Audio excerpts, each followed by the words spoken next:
Hello there, Lonely Bushcrafter here. One of the problems I suffered here, and I'm just about to put right, is the lack of any sort of solid rock or anything around to rest the timber on when you cut it. So I'm just about to build I don't know what you call it really, it's just somewhere I can rest timber when I'm cutting it. So the video will be more explanatory than me waffling. So I'll just get on with it now and you'll see exactly what I'm doing. So without further ado, I'll get on with it. My plan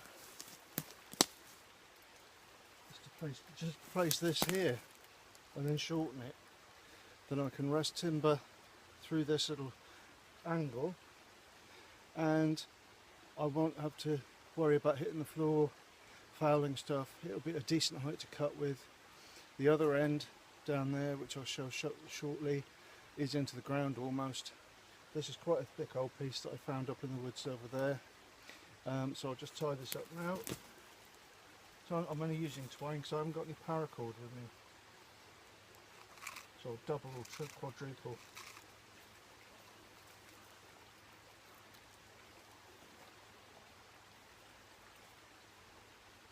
This is very cheap stuff for tying up your bushes in your garden.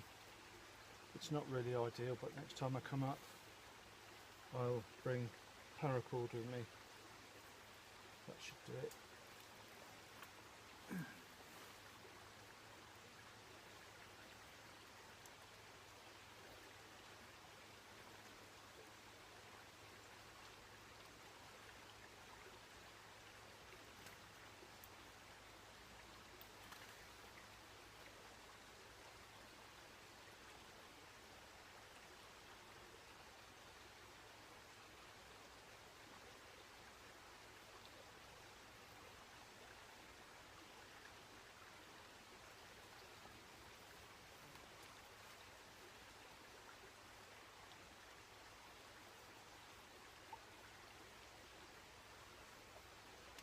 There. Now what I'm going to do is tidy up the ends.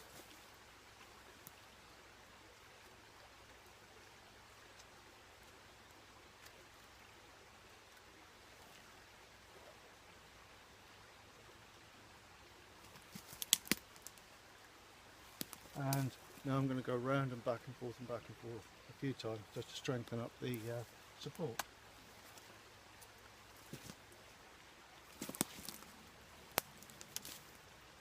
Now that is pretty strong. I'm going to put a prop from here down to the ground,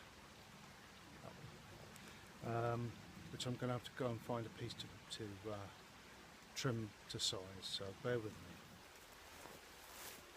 I found this piece of timber. It's actually part of my old table, so I recycle everything. It's actually got sort of a point on it, so I'm going to bang it in at an angle to support the upright, so it should work as a support without having the string there if necessary. The string there is really to support it while I'm actually placing the prop in place. So I'm just going to cut the end of the sawhorse, for want of a better word, off to make it a reasonable length, and I'll use that piece I cut off to bang this in with. I did have a saw. I've got the wood. I'm actually up here. I'll turn the camera down so you can see what I'm doing. I'm just about to beat down on this piece here, punch it into the ground, then slip it underneath here to support. Can you see? To support my log. So I'll just get on with that.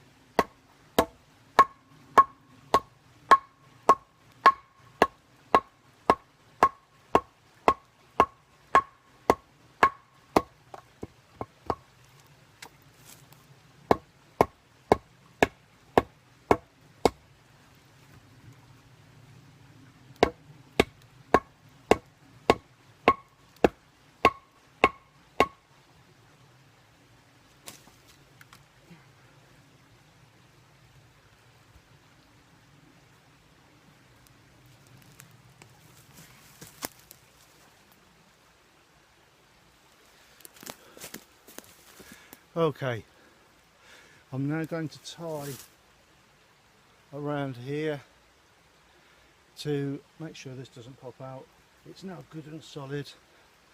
I'm just going to stop the camera and readjust it so you can see what I'm doing. Okay, I've beaten this down. Went in a little bit further than I hoped it would go. I may actually pull it out and do it again because I rather wanted it to sit midpoint, but actually it is pretty strong. Because it's so well in the ground, I'm going to leave it as it is. I'll tie this up and I'll get back to you once I've done it. Okay, it's not the prettiest thing you'll ever see, especially my knot tie in there. It's all a bit of a, quite literally a lash up, but it is secure, and that end is pounded into the floor, giving me, if I stand to this side, you can see it's at an angle up under there. That's not going anywhere. I will come back with paracord, it will look so much tidier, but this isn't the most particularly strong twine that I'm using, so I've had to double up and triple up wherever I've been. This end, I will very shortly use that piece of wood there, and I'm going to pound a stake in there just to hold this bit where my boot is up against this tree. That's yet again just to stop it swinging about, because if you put down weight on this end, by the very nature of its levering, it will try and move, so I'll stop that happening by just pounding down a piece of timber to that side. To some of you this might look a little bit cag-handed, as we would say. I'm a southpaw, so I'm looking at stuff from my perspective as a left-handed person and which way I'm going to be sawing. So, you know, if there's a right-handed person comes up here, I will just, I can't do it, I've got the camera the wrong way around.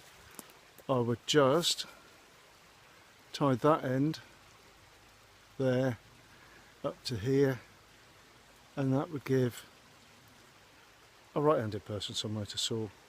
But as there aren't going to be many right-handed people up here other than my son, and I'm the one who does most of the cutting, it remains to be a left-handed sawhorse, so that's the way it has to be. Just a quick note, if you can see that little stick, I can get my hand in there, this stick I've pushed through there. Why won't it focus?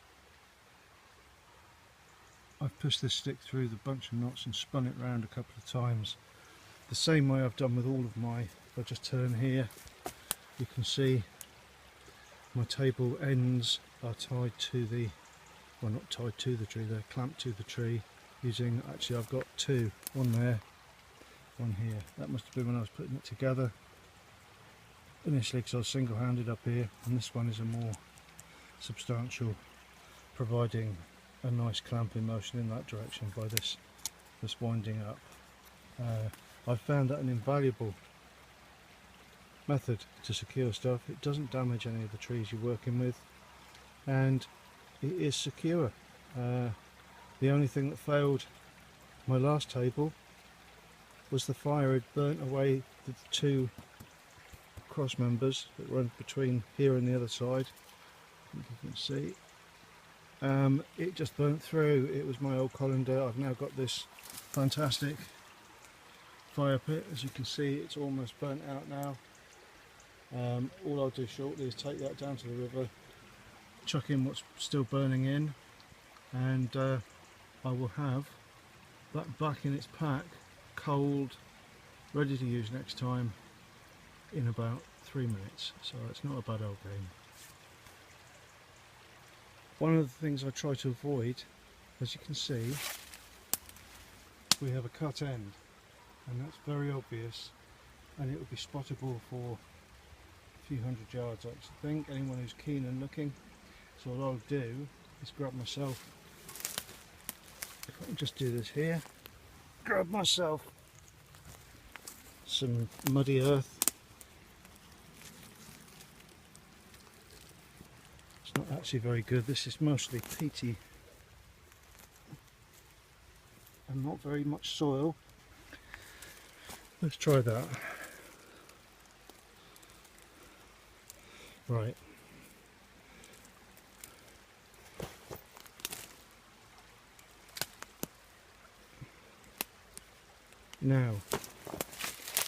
Now that's dirty, it won't be quite so visible.